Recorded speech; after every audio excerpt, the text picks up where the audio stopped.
My father was the son of immigrants. He was born in the United States. Both my parents came from Europe.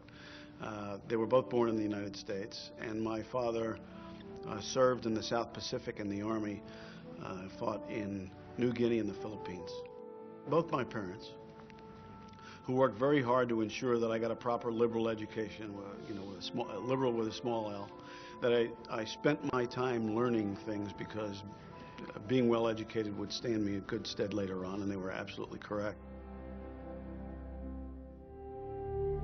Jack Jacobs went through ROTC at Rutgers University. When he graduated in 1966, he was commissioned as an officer in the U.S. Army. He wanted to deploy to Vietnam with his unit, the 82nd Airborne, but was chosen instead to go as an advisor. So I called up the infantry branch and I said, listen, you got to cancel my orders to go as an advisor. I don't want to be an advisor. I want to be an infantry soldier with my unit that's going. And I said, well, you're not going. And I said, why not? They said, well, because we need advisors. Well, go find somebody else to be. No, you're uniquely qualified. I said, in what way am I uniquely qualified to be an advisor to Vietnamese units? He said, well, you got a college degree, and hung up the phone, and that was the end of that. Jacobs arrived in Vietnam in 1967. We got off, and going onto the plane were these soldiers who looked like they were 100 years old. As they're getting on the plane yelling to us, "You'll be sorry." And but they looked old. They were only 19, 20, 21 years old. And in about 8 weeks, I was 100 years old too. Looked just like them. In March of 1968, Jacobs was serving as an advisor to a South Vietnamese battalion. They had fought through the Tet Offensive and for months had been pursuing a large number of enemy units. Province headquarters received apparently some intelligence information that said that the headquarters of the enemy unit we've been chasing and fighting for 2 months was located at some specific place. And the idea was to mount a really big, very major operation to annihilate the bad guys once and for all. My battalion, the 2nd of the 16th, was going to land on the north bank of the Ba Sac River from river assault boats and then move north in the direction of this specific spot where we thought the enemy headquarters was located. Simultaneously, helicopters would insert either the 41st or the 43rd Ranger Battalion, also Vietnamese, in a landing zone that was to the east of this objective, and then we would move perpendicular to one another and close in on the bad guys from 2 separate directions. Now, what we didn't know was that the enemy had one or more informants in the province chief's headquarters. So they knew we were coming. They knew when we were coming, and as a result, they had plenty of opportunity to dig big positions and establish a huge L-shaped ambush. Well, the scouts, I think, kept on telling the battalion commander that they were forward and they were to the flanks, but in fact, they weren't anything of the kind. To this day, I have no idea where they were. I suspect they were to the rear.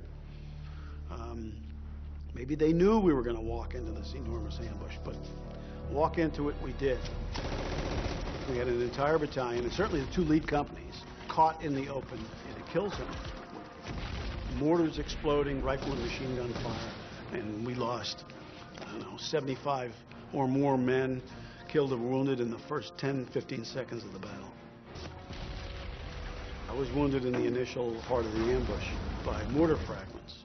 And my NCO, Ray Ramirez, was badly wounded. He had 3 sucking chest wounds. And I had a head wound. And I remember his picking up the handset of the radio, calling back to our boss, who was a different major than the one I was talking about before. Called back to our boss, who is now the senior advisor with the battalion commander, slightly to the rear, telling him that 3-2 Alpha, that was my call sign. He said, this is 3-2 Charlie, that was him. He said, 3-2 Alpha, that's me, is hit real bad and I don't think he's going to make it.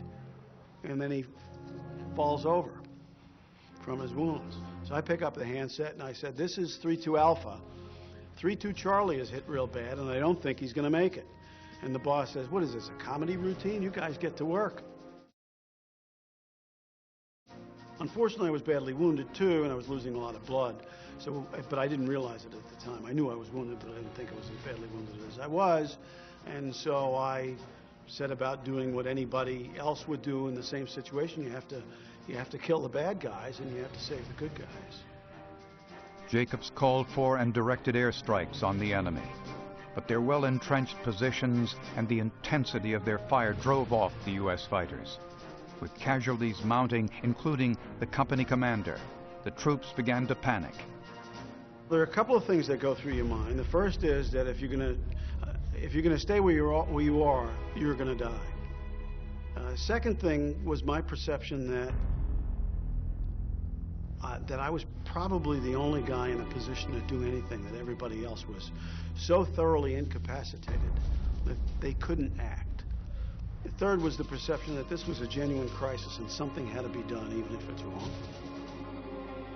And finally, what went through my mind was the old observation by Hillel, the great Hebrew scholar. And I'll paraphrase it because it doesn't come out recognizable, even if you translate it from Hebrew to English. But he said effectively, if not you, who? And if not now, when? Jacobs took command, ordering a withdrawal from the exposed position and establishing a defensive perimeter. Despite profuse bleeding from head wounds that impaired his vision, Jacobs returned under intense fire to evacuate a seriously wounded advisor to a wooded area, where he administered life-saving first aid.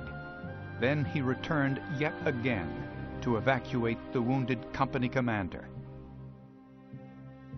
And then spent what seemed like the better part of 30 years, but was actually only a couple of hours, trying to get the wounded guys into safe areas, because the enemy was coming out of its bunkers and taking weapons and shooting the wounded and so on.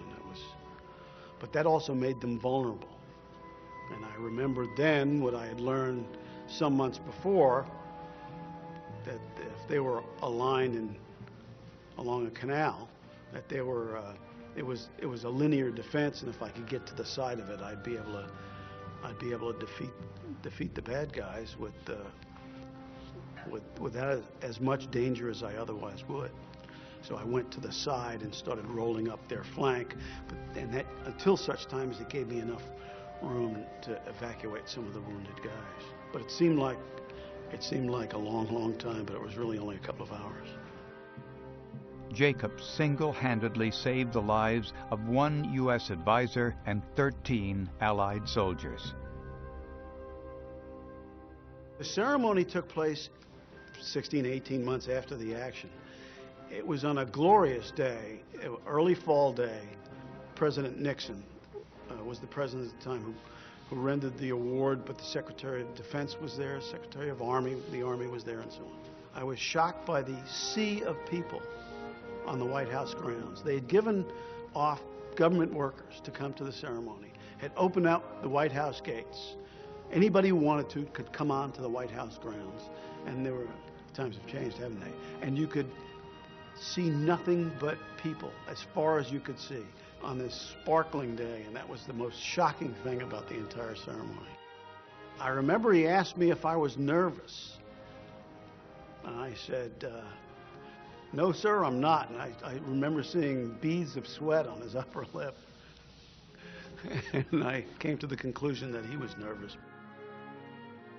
Particularly to people who are already serving, I start off and I finish by telling them how grateful we all are for their service. It's difficult to convey to people who are in something of an isolated atmosphere. I mean, if you're in the service, you're doing service stuff all the time.